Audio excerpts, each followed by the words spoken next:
아라이 재단 부위원장께서 설명해 주시겠습니다.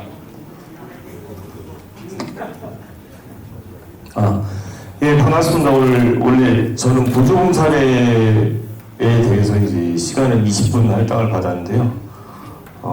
일단 글로벌 사업으로 이제 안내가 된 것 같습니다. 시간이 많이 지체된 관계로 그냥 이어서 진행하도록 하겠습니다.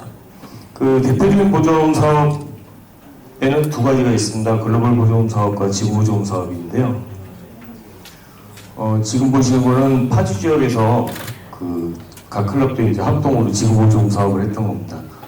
코로나 시기에 이제 의료기관의 예산이 이제 특별하게 잡혀있지가 않은데 방호복을 입고 이제 연일 고생을 하시는 분들을 위해서 저희가 이온음료 지원 사업을 했었습니다. 그 다음 사진은 이제 저희 파주 클럽에서 처음으로 아웃바운드를 했었던 사진들이고요. 이 사진을 이제 띄워드린 이유는 뭐냐면은 글로벌 사업을 하고 나서 현장 답사를 보통 이제 가셔야 되는데 회원들하고 이제 어떤 명분과 얼마만큼의 인원을 대동해서 갈 것인지 그런 것들이 별로 없습니다. 좀 동기부여를 심어주는 차원에서 현장 답사를 하고 해외 클럽과 합동기회도 하고 어떤 만찬의 자리도 좀 이어갔던 상황입니다. 다음 사진은 저희 파주 클럽에서 전력면 상황이 좀 이어졌었죠. 19, 20년도에 코로나라는 상황이 터지면서 인바운드 사업을 진행을 했던 사업입니다. 경기도 북부에는 총 3곳의 도립 의료기관이 있습니다. 파주, 포천, 의정부. 그 중에 의정부를 제외하고 파주하고 포천에서만 음압병실을 운영을 했고요. 근데 좀 갑작스럽게 발생된 상황이었던지라 의료 장비에 대한 준비가 충분하지 않았고 예산도 그런 상황이었습니다. 지금 보시는 사진은 이제 소형 음압기인데요. 기저질환 환자들의 이제 특성상 응급 상황이 발생이 되면은 CT나 MRI를 찍어서 응급 조치를 해야 되는데 이 환자들이 CT나 MRI를 찍고 나면은 약 하루 이틀 정도 그 기기를 사용을 못합니다. 다른 응급 상황 발생 시 사용을 할 수 없기에 이 음압기를 통해서 촬영을 하고 그 이후에 또 응급 상황 시에도 해당 기기들을 사용할 수 있었습니다.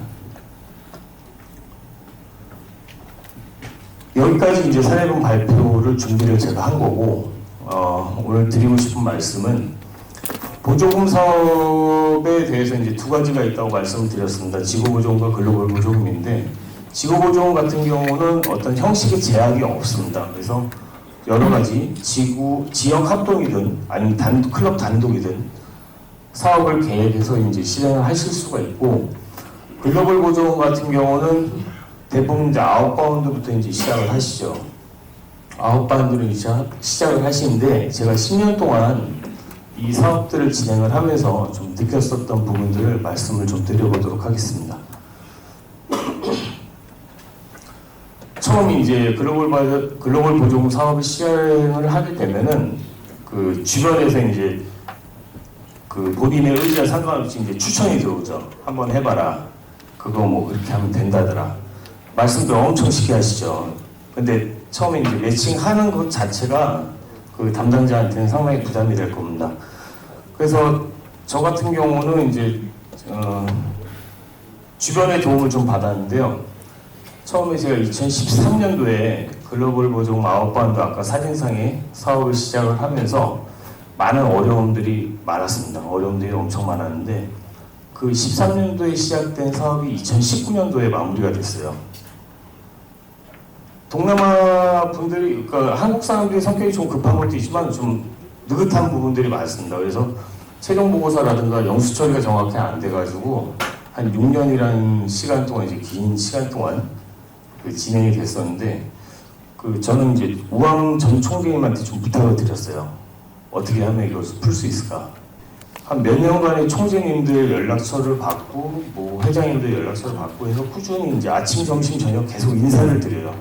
메신저나 이메일로. 영어가 이제 그렇게 길지 못해서 굿모닝, 굿애프터눈, 굿이브닝 이 정도래요. 빨리 해결 좀 해달라고요. 그렇게 했더니 이제 해결이 되고 사업의 마무리를 잘 할 수 있었습니다. 근데 사람이 그렇게 하나 묶이면은 다른 사업을 진행을 못 합니다.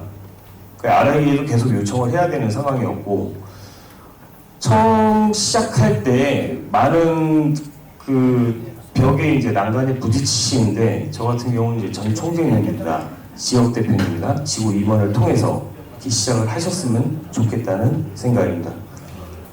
그리고 다음 이제 인내심. 아웃바운드 사업 시 이제 지속적으로 연락이 가능한 파트너를 꼭 만들어 놓으셔야 돼요. 아까 제가 좀 전에 말씀드린 것처럼 연락이 안 되고 무슨 글을 남겨도 답변이 없어요. 답변이. 그래서 제가 이제 타진 답은 뭐냐면은 꾸준하게 무단 인사를 드린 겁니다. 뭐 라인이나 그러니까 해외에서 이제 각국마다 쓰는 메신저들이 있죠. 페이스북이나. 그럼 꾸준하게 이제 계속 문화 인사를 드려요. 좋은 아침입니다. 좋은 뭐 저녁입니다. 이런 식으로 인사를 계속 하다 보면 답이 없다가 어느 순간에 답이 와요. 답이 오는데 어떤 느낌이냐면은 그 상대방 클럽의 이제 그분께서는 저랑 관계를 빨리 끊고 싶은 거예요. 그래서 DDF 자금이 없는데 너랑 사업은 못할 것 같고 옆에 클럽에 누굴 소개를 시켜줄게. 이런 뉘앙스예요. 제가 태국을 한번 가봤어요. 진짜로. 그분들을 만나러. 처음에 물어보니까 다 할 수 있대요.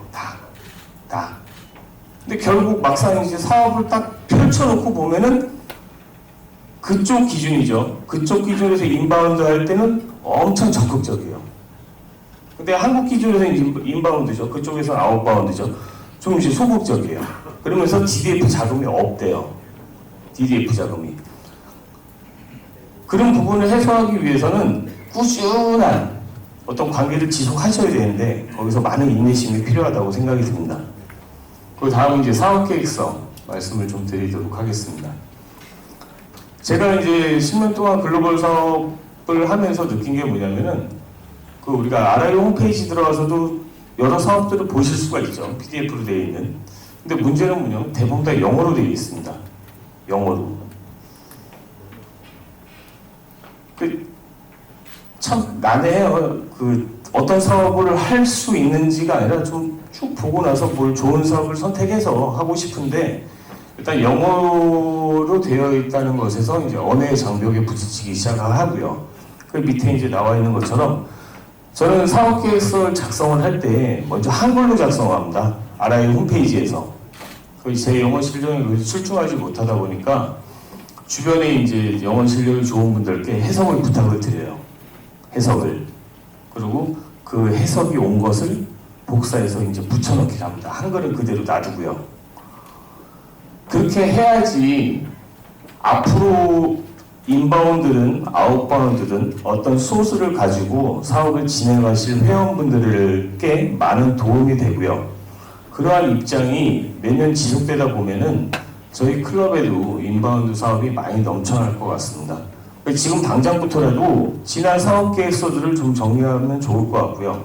그래서 공유를 하는 거죠. 웹하드나 뭐 이런 곳에다가. 그러면은 좀 더 쉽게 접근할 수 있고 그런 사업 계획서들 지금부터라도 한글과 영문으로 통합해서 작성을 해서 올려놓으시면은 추후에 사업하시는 분들에게 많은 도움이 되지 않을까 생각을 합니다.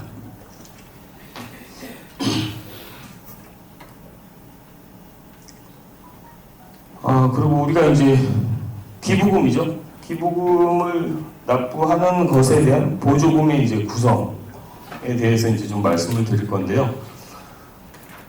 지금 이제 환율이 너무 급변하고 있으니까 보조금 예전에 이제 1,000불, 100만 원으로 기준을 잡겠습니다. 100만 원 기준을 해서 우리가 이제 100만 원 기부했다 할 때 보조금들이 어떻게 나뉘어 지급이 되고 그 다음에 그 보조금의 형성이 어떻게 되고 우리가 낸 100만 원 중에 얼마를 실질적으로 우리가 쓰고 있는지 그 부분을 말씀을 드리도록 하겠습니다. 연착기금이라고 하죠. 그 중에 대표적인 PHF1A를 납부를 우리가 이제 하죠. 하면은 국제로타리에서 3년간 운영하고 5%의 운영비를 제외한 다음에 월드펀드죠. 세금으로 분배를 하고 나머지 50%를 지구 지정기금 DDF 자금이라고 해서 저희 360 지구로 페이백을 해줍니다. 다시 이제 돌려준 그 돈이 지구 보조금과 글로벌 보조금으로 나뉘는데 약간의 사업 비용을 빼고요. 두 가지 보조금은 나뉘어서 이제 저희가 그 비용들을 쓰게 되는 것입니다. 지구 보조금 같은 경우는 저희가 전체적인 나는 사업 비용을 제외한 남은 비용에 납부 비율대로 각 클럽에 배정을 해드리고요. 글로벌 보조금 같은 경우는 사업 신청서를 먼저 이제 내시는 분들에게 적정 금액 DDF금을 이제 배정을 해주는 거죠. 그럼 예를 들어서 이제 3년 전에 우리가 PH 100만 원 했습니다. 5%를 제외하고 95만 원이 다시 이제 나뉘겠죠. 세계기금과 DDF로. 그러면 일단 우리가 50%는 5%를 제외한 이제 95% 중에 50%는 우리가 사용을 하게 되는 금액인데, 자 보시면은 글로벌 보조금으로 25%, 전체 금액의 25%가 이제 사용할 수 있다고 되어 있고요. 글로벌 보조금 사용할 때 이제 우리 신청 금액이 있습니다. 아까 VTT 설명할 때도 나와 있지만 DDF 자금이라 해서 전체 사업 금액에 우리 지구에서 우리 클럽 사업 담당자가 신청하는 금액이 있습니다. 10,000불이면 10,000불, 뭐 12,000불이면 12,000불. 그러면 세계 기금에서 그 사업 보조금이라고 해서 과거에는 100%였는데 지금 현재는 80%입니다. 코로나 시기를 지나고 나서 사업 보조금 퍼센테이지가 좀 바뀌었어요. 그래서 전체 비용으로 따지면 한 20% 정도 됩니다. 20% 되고요. 그 다음에 우리가 이제 또 지구 보조금이라고 해서 제약이 없는 그 사업 비용으로 많이 쓰시죠. 25% 하면 총 70% 정도가 됩니다. 플러스 알파는 뭐냐면은 그 연말정산할 때 영수증 그 쓰시죠. 기본 영수증. 그 부분이 이제 플러스 알파입니다. 해서 여기 계신 회원님들이 100만 원을 내면은 약 70만 원 이상의 비용을 우리가 활용을 하는 거고요. 우리가 낸 비용을 우리가 사업을 해서 우리가 다시 쓰는 것입니다. 이런 쉐어 시스템에 대한 기부금에 대한 쉐어 시스템은 그 어떤 단체도 없습니다. 로타리아에만 오직 유일하게 존재를 하고 있는 쉐어 시스템이고요. 이것이 3년, 4년, 5년 누적적인 기부, 지속적인 기부로 간다 하면은 매해 우리가 낸 돈 가지고 우리가 그냥 사업을 하는 거나 마찬가지예요. 고정적이고 지속적이다 하면은 3년 전에 2천만 원 했지만 올해도 2천만 원 한다 하면은 올해 2천만 원 가지고 올해, 내년, 후년 이런 식으로 매년 그 돈 가지고 그냥 사업을 하시는 거예요. 그래서 여러분들이 내신 기부금에 대해서 계획을 하시고 지출을 하시는 것도 여러분들의 몫이에요. 이건 우리가 낸 돈이고 우리가 써야 되는 겁니다. 자, 보조금 사업 발굴 전 회원 누구나 보통 이제 사업들을 하시고 뭐 여러 가지 입장을 가지고 사회생활 하시면서 겪을 일들 아니면 부딪히는 일들 많으실 거예요. 도움이 필요한 곳, 도움을 주어야 될 만한 곳 이런 것들이 많은데 누구 하나가 보조금 사업을 진행을 해야 된다. 그러면 사업 계획, 사업 계획, 사업서 작성, DDF, 그러니까 해외에 있는 DDF 클럽의 DDF 자금 체크 여러 가지 이제 사항들이 많은데 그걸 혼자 하기가 너무 어렵습니다. 그래서 열정적인 이제 회장님들이나 이제 임원들 같은 경우는 그 취임하시기 전에 미리 계획을 잡고 관공서나 기타 이제 기관들을 돌면서 사업을 한번 체크를 하시죠. 이것들을 전 회원 같이 하는 거예요. 아까 좀 전에 말씀드린 것처럼 우리가 기부한 거거든요. 그럼 우리가 같이 써야 돼요. 같이 계획하고 이것들이 주에 같이 어떤 거리가 된다 하면은 회장님들께서는 주의 시간 활용에 대해서도 부담이 좀 덜 하실 거고요. 그리고 거듭되면서 사업의 어떤 깊이가 좀 달라졌을 겁니다. 좀 더 폭넓고 다양하게 여러 방안으로 이제 쓸 수 있는 그 대안들이 나올 것이고, 이것이 지속되다 보면은 내가 낸 돈이 어떻게 쓰여지는지 알고 이 돈을 또 내가 어떻게 쓰자고 하기에 기부에 대한 재단에 대한 이해가 쉬워지고 기부에 대한 어떤 동기부여 자연스럽게 이루어지지 않을까 생각을 합니다. 이상입니다.